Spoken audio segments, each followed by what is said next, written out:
Runway ছেড়ে এবার সবুজ গালিচায় ওদের গর্জন।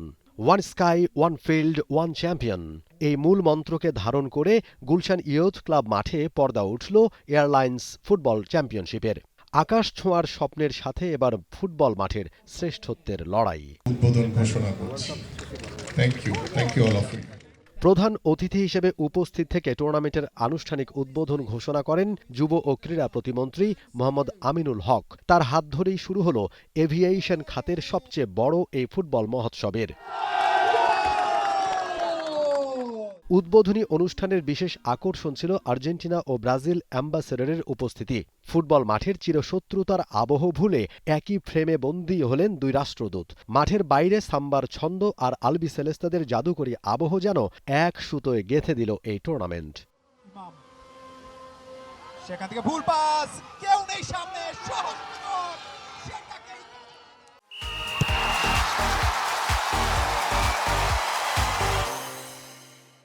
বাংলাদেশের ফুটবল প্রীতির কথা কে না জানে। এদেশের মানুষের ফুটবল উন্মাদনার কথা জানে হাজার মাইল দূরের দেশ আর্জেন্টিনা ও ব্রাজিল। বিশ্বকাপ এলে দুই দলে ভাগ হয়ে পড়ে গোটা দেশ। ফুটবলের প্রতি মানুষের এই ভালোবাসাকে কাজে লাগাতে চান দুই রাষ্ট্রদূত। If Argentine or Brazilian coaches visit Bangladesh and help train Bangladeshi coaches, or if young promises of Bangladesh travel to Argentina or Brazil and interact with our players, it will be easy to develop skills.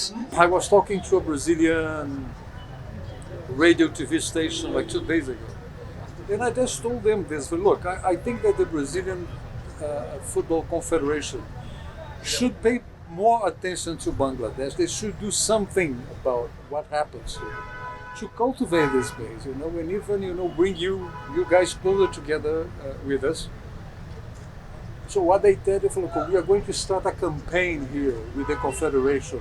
এত জনপ্রিয়তা থাকা সত্ত্বেও বাংলাদেশের football পড়ে আছে অন্ধকারে। নেই দূরদর্শিতা। আধুনিক ফুটবলের জোয়ার যখন বিশ্বজুড়ে, দেশের ফুটবল তখন চলছে মানধাতা আমলের নিয়মে।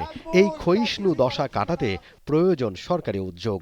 আমাদের যে দুজন অ্যাম্বাসেডর আছে তাদেরকে ডেফিনেটলি অফিশিয়ালি ইনভাইট করব, যে ব্রাজিল এবং আর্জেন্টিনার যারা এখন বিশ্ব ফুটবল মাতাচ্ছে তাদেরকে এনে আমরা একটি প্রীতি ফুটবল ম্যাচ আয়োজন করতে পারি কিনা, এরকম একটি পরিকল্পনা আমারও রয়েছে, আমাদের বর্তমান সরকারও রয়েছে। পাশাপাশি আমাদের ফুটবলের যে স্ট্রাকচার, আমাদের হয়তো বা অনেক সীমাবদ্ধতা রয়েছে, বাট আমরা সর্বোচ্চভাবে চেষ্টা করব যে ব্রাজিল এবং আর্জেন্টিনার ফুটবলের যে স্ট্রাকচার রয়েছে, তাদের যে অবকাঠামো রয়েছে, তাদের যে পরিকল্পনা রয়েছে, তাদের সাথে কথা বলে, আমাদের ফুটবল ফেডারেশনের যারা দায়িত্বশীল জায়গায় রয়েছেন তাদের সাথে কথা বলে তাদের সহযোগিতা বা তাদের যে পরিকল্পনাগুলো আমরা আমাদের দেশে ইউটিলাইজ করে আমরা আমাদের ফুটবলকে একদম তৃণমূল পর্যায় থেকে আমরা ডেভেলপ করতে পারি কিনা।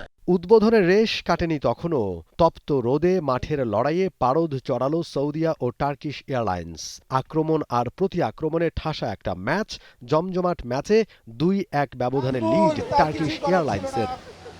বলটাকে প্রতিহত করতে গিয়ে কিন্তু খেলার শেষ মুহূর্তে সমতায় ফেরে সৌদিয়া এয়ারলাইন্স।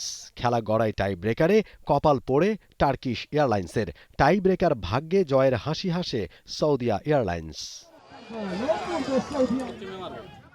এমন প্রতিদ্বন্দ্বিতাপূর্ণ ম্যাচেই বোঝা যায় ট্রফি জিততে হলে ঘাম ঝরাতে হবে শেষ পর্যন্ত।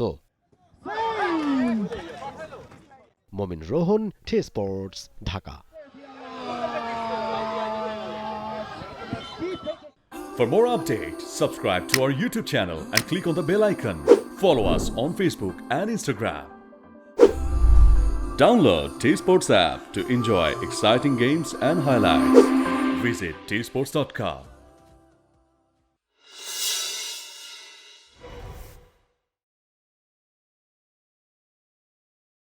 For more updates, subscribe to our YouTube channel and click on the bell icon.